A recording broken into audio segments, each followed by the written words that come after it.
At first glance, Chinese characters might appear as a bunch of random lines and drawings, giving the impression that they are impossible to learn.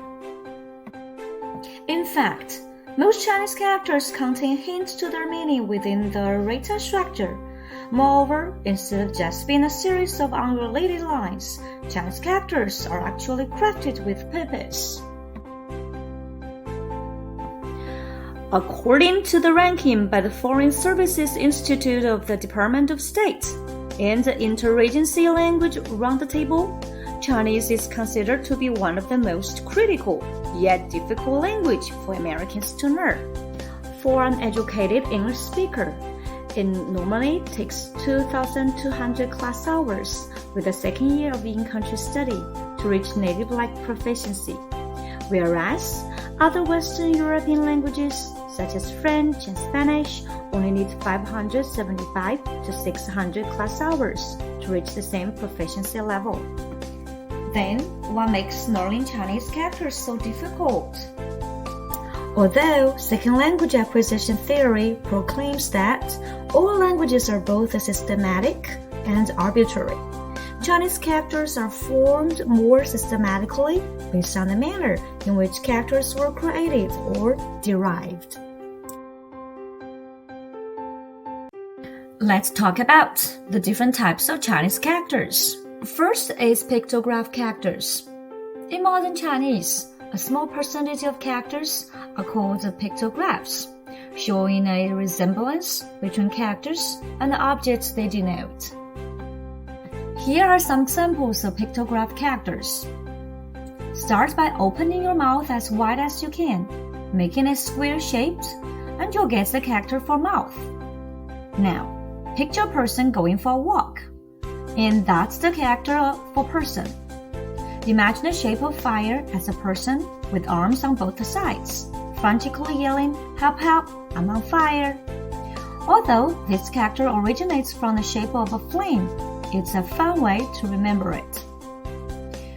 Next, we have a tree. Here's a mountain, the sun, and the moon. The character for door resembles a pair of saloon doors from the Wild West.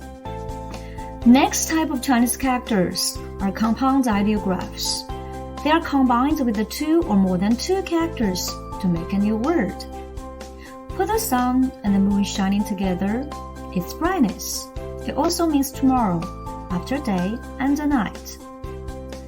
The person inside the mouth, the person is trapped. He's a prisoner. One tree is a tree, two trees together, we have the woods. A person leans against a tree, the person is resting.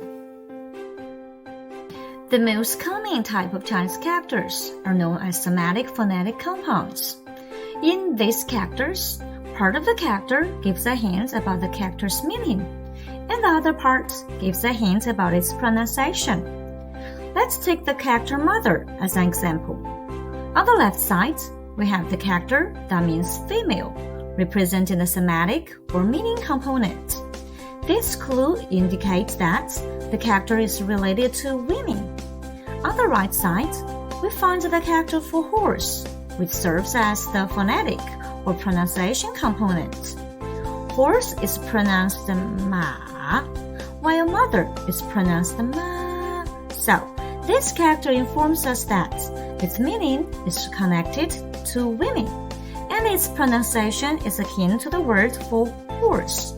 This hint helps us remember that the word is ma. More than 90% of characters are somatic phonetic, with the somatic radicals denoting meaning and phonetic radicals denoting pronunciation. Somatic radicals give a better indication of meaning than phonetic components with the pronunciation. According to Jackson, Everson, and Kuhn's research, their classroom observation records suggest that the role of somatic radicals in character meaning was relatively easy to teach to adult Chinese as foreign language learners. How do foreigners learn Chinese characters? Learning the characters by rationales. Learning simple characters jointly with the picture of what the characters were originally created for and how they came to the present forms. This approach of explaining the rationales behind the creation of the characters thus suits the specific curiosity as well as ability of the Chinese foreign language learners. In the above picture, the character represents a mouse sitting up, and the first two vertical strokes are the feet of the mouse, where the two dots indicate the nails. Thus, obviously the third, which is the tail, has no nail. This approach is particularly useful in helping learners to memorize how to write the characters precisely.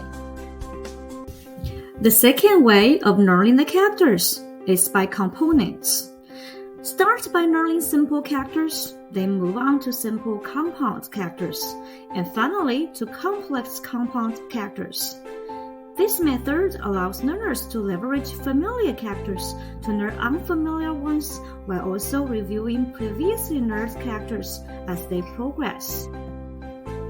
Additionally, this method involves verbally describing the composition of characters, which serves as a mnemonic device for memorization.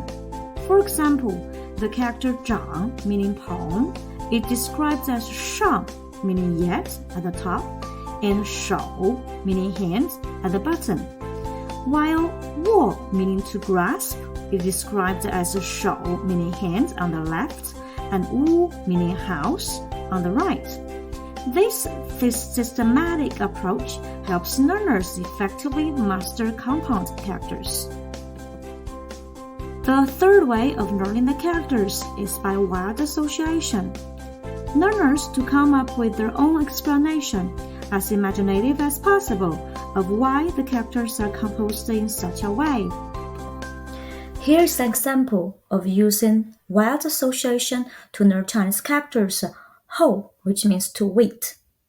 Who is the man with the stick at the archery contest? He is waiting for a new string for his bow. The last way of learning Chinese characters I want to introduce today is by using technology. Computer-based multimedia help the Chinese foreign language learners, regardless of their language backgrounds, effectively recognize characters than the traditional print-out group. Within the same multimedia groups, radical presentation was performed best, followed by stroke presentation and pinyin. The animation program granted learners both reading and writing practice, while enhancing the acquisition of orthographic knowledge, including form, sound, and meaning.